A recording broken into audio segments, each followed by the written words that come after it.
समोर उमेदवार आता देण्यात आलेला आहे, कशी लढत कसं बघताय? आम्ही सातत्याने गेल्या 10 वर्षापासून बघितलं तर नरेंद्र मोदीजींचं सरकार आल्यापासनं रोजच संपर्क असेल आणि जनतेशी जोडला जाणारा रोजचाच प्रवास आहे. त्याच्यामुळे मला असं वाटतं की ही निवडणुकीपेक्षा आमचं सामाजिक दायित्व, आमचं देणं किती आहे याच्यावर या निवडणुकीकडे बघतो. आणि साहजिक आहे, ही लोकशाहीचा महोत्सव आहे आणि त्या दृष्टीने ह्या लढतीमध्ये ही लढत मेन म्हणजे विकासाच्याच मुद्द्यावर आम्ही या लढाईला सामोरं जातो.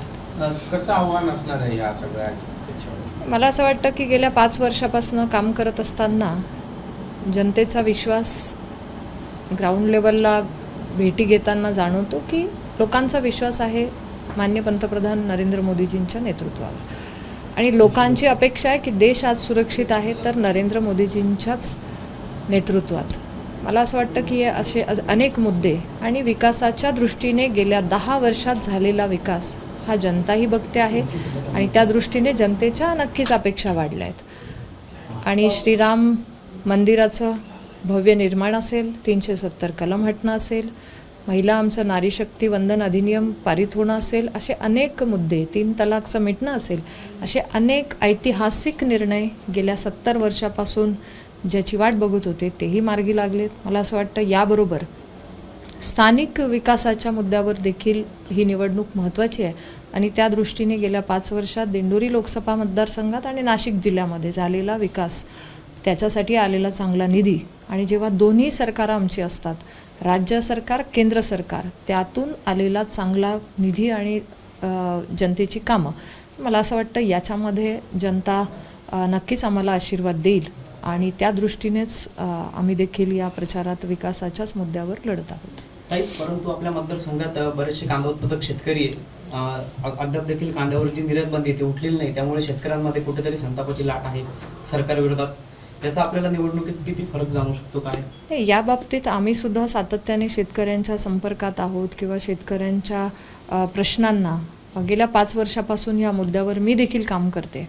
आणि मला असं वाटतं की याआधीचेही सरकारं होते, त्यांनी पण निर्यात बंदी केलीच होती. मग त्यांनी तेव्हा का केली होती हा प्रश्न देखील आम्ही उपस्थित करतो.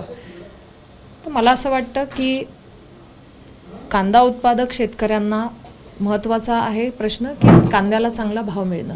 त्या दृष्टीने आम्ही गेल्या 5 वर्षापासून सातत्याने प्रयत्न करतोय. मागची सुद्धा निर्यात जेव्हा खुली करायची होती तेव्हा सुद्धा आमच्या सरकारने तात्काळ ती खुली केली होती 2019ला. त्यानंतर सातत्याने ही निर्यात खुलीच आहे.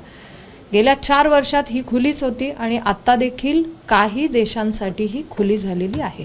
4-5 देशांसाठी त्यांनी जी मागणी केली त्यानुसार ही निर्यात खुली केलेली आहे आणि आमची मागणी आहे. मी सुद्धा याच्यासाठी वारंवार दिल्लीत मंत्री महोदयांशी चर्चा करते आहे आणि लवकरात लवकर ही निर्यात खुली होईल अशी अपेक्षा आहे. कारण अनिश्चित कालावधी म्हटलं आहे, त्याच्यामुळे त्याच्यात काही कधी होऊ शकते आणि त्या दृष्टीने सरकार नक्कीच शेतकऱ्यांच्या हितासाठी अनेक निर्णय घेतले, त्या दृष्टीने हाही निर्णय होईल.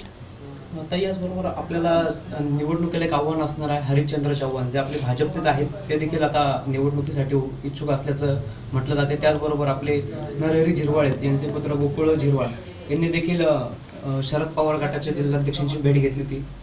त्यामुळे आपल्यासमोर असं काही आव्हान नाही, मला असं आव्हान वाटत नाही. यामध्ये बऱ्याच वेळेला बातम्या येत असतात, परंतु प्रत्यक्षात काल समोरचा उमेदवार जाहीर झालेला आहे. त्याच्यामुळे या सगळ्या गोष्टींना आता एक प्रकारचं उत्तर मिळालेलं आहे या प्रश्नांना. एबीपी माझा, उघडा डोळे बघा नीट.